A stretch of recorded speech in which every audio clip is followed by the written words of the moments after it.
நீங்கள் சொன்ன மாதிரி நான் பாசமாக போகிறேன், இதுவாக போகிறேன், எனக்கு மூட் சரியில்லை அப்படின்னும் போது எனக்கு பயமாகுது. அதை வந்து சேஃப் கார்டாக இது பண்ணுறா, யூஸ் பண்ணுறா அவ. அதாவது அந்த சூழ்நிலைக்கு பொருந்தாத அளவுக்கு ஒருத்தங்க இமோஷனலாக இருக்கிறாங்கன்னா, அவங்க வேற எதையோ யோசிச்சுட்டு இருக்காங்க. வேற ஏதோ பிரச்சனை இருக்கு. அது உங்ககிட்ட இன்னும் சொல்லலை. இல்லை ஆக்சுவலாக அம்மா அப்பா கிடையாது. நான் வேற ஏதோ பிரச்சனையில இருக்கேன். இல்லை அம்மா அப்பா கிடையாது. என்னை நம்பி அவள் லவ் மேரேஜ் பண்ணிட்டு வந்துட்டா. அவள் மூட் ஸ்விங்கில் இருக்கும்போது ஏதாச்சும் ஒன்று தூக்கி இப்போ அவர் வந்து இது தூக்கி அடிச்சான் அப்படின்னாங்க. எனக்கு வந்து பாத்திரத்தை தூக்கி அடிச்சு நான் மயக்கப்பட்டு விழுந்துட்டேன். ஆமா, சீரியஸா நான் பயந்துட்டேன். ஆக்சுவலா மயக்கப்பட்டு விழுந்துட்டேன். மூச்சு பேச்சு இல்லாமல் தான் இருந்தேன் நான். அப்போது அவன் நிமிஷம் ஏய் நடிக்காது எழுந்துரு அப்படின்ட்டு எட்டி வைக்கிறா. இப்போது அவள் வந்து அந்த மூட் ஸ்வின்றதை சேஃப் கார்டை யூஸ் பண்ணுறா. இப்போ நான் வந்து ஒரு ஆசையாக பேச வரேன்னா, தள்ளிப்போ, எனக்கு ஒரு மைண்டு ஒரு மாதிரி இருக்குது. அப்போ நான் எப்போ தான் வர்றது? மேடம், இதெல்லாம் domestic violence and cruelty madam.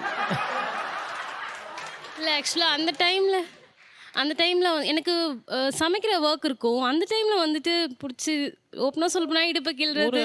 அவர் அன்புனால அதை செய்கிறாருன்னா நீங்களும் அன்பாக தான் மறுக்கணும். நீங்கள் வயலண்ட்டாக நீங்கள் மட்டும் பையனாக இருந்தால் நான் உங்களை அசிங்கமாக கேட்டிருப்பேன் மேடம். நீங்கள் பொண்ணாக இருக்கிறனால நான் மரியாதையாக பேசுகிறேன். உங்களுக்கு நாங்கள் கொடுக்குற மரியாதையை நீங்கள் தானே காப்பாற்றிக்கணும். நீங்கள் பெண்ணுன்றதுனால நீங்கள் அதை அப்யூஸ் பண்ணக்கூடாதுல்ல. That's not fair. இது ஒரு ஆண் செய்திருந்தா எவ்வளோ கேவலமாக இந்த உலகம் திட்டிருக்குன்னு பாருங்கள். நீங்களும் அவர் அன்பாக செய்கிறாரு, தெரியுது தெரியல. நிறைய பெண்கள் சொன்னாங்க அவருக்கு ட்ரெஸ் பண்ண தெரியல, சாப்பிட தெரியல, உட்கார தெரியல, நிற்க தெரியல. அதெல்லாம் தெரியணும்னு அவசியம் இல்லை மேடம். ஒரு ஆணுக்கு வந்து அவர் ஆணாக இருப்பதும் நல்ல ஆணாக இருப்பதும் தான் மரியாதையை தவிர, அவர் கவர்ச்சி மிக்க அவர் கனவு கண்ணனா மன்மதனாக இருந்தானா நீங்கள்லாம் தாங்க மாட்டீங்க. மேடம் சொன்ன மாதிரி நீங்கள் அந்த ஆப்லாம் வச்சுக்கணும்னு சொன்னீங்களே, என்கிட்ட அந்த ஆப் இருக்குது. ரொமான்டிக்காக தான் இருப்போம், எல்லாமே ஆக்டிவாக தான் இருக்குது.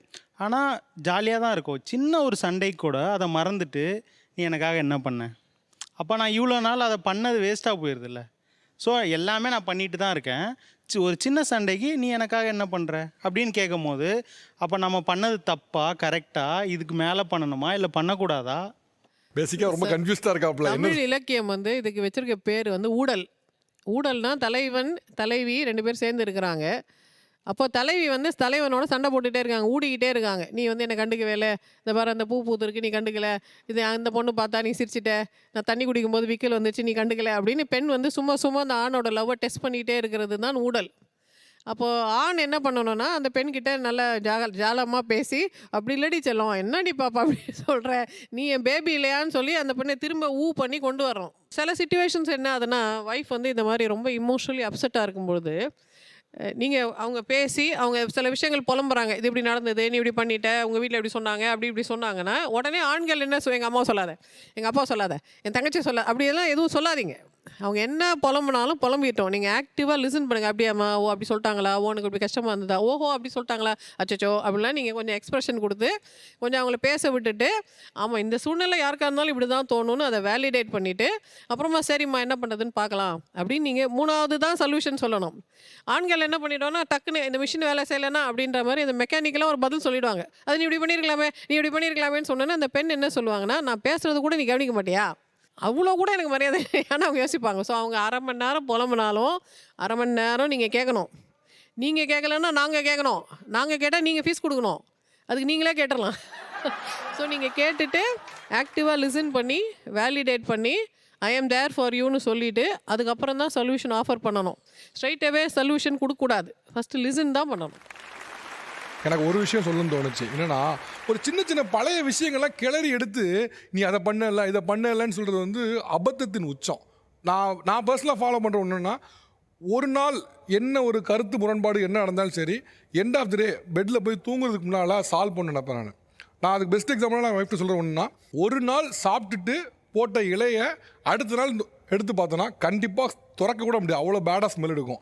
அப்போ அதே போல் தான் இது. நீங்கள் ஒரு விஷயம் பழைய விஷயம்னா அதை நீங்கள் போய் கிளறி பண்ணிங்கன்னா அது நாத்தம் தான் அடிக்கும். தயவு செஞ்சு அன்றைக்கி ஒரு பிரச்சனை வருதா, கருத்து மண் வருதா, அன்றைக்கி நைட்டே முடிச்சிருங்க. 11 மணிக்கு தூங்க போனால் கூட 10:30 உங்களுக்கு பிரச்சனை வருதுன்னா 10:40 சால்வ் பண்ணுங்க, 11 மணிக்கு தூங்கிடுங்க.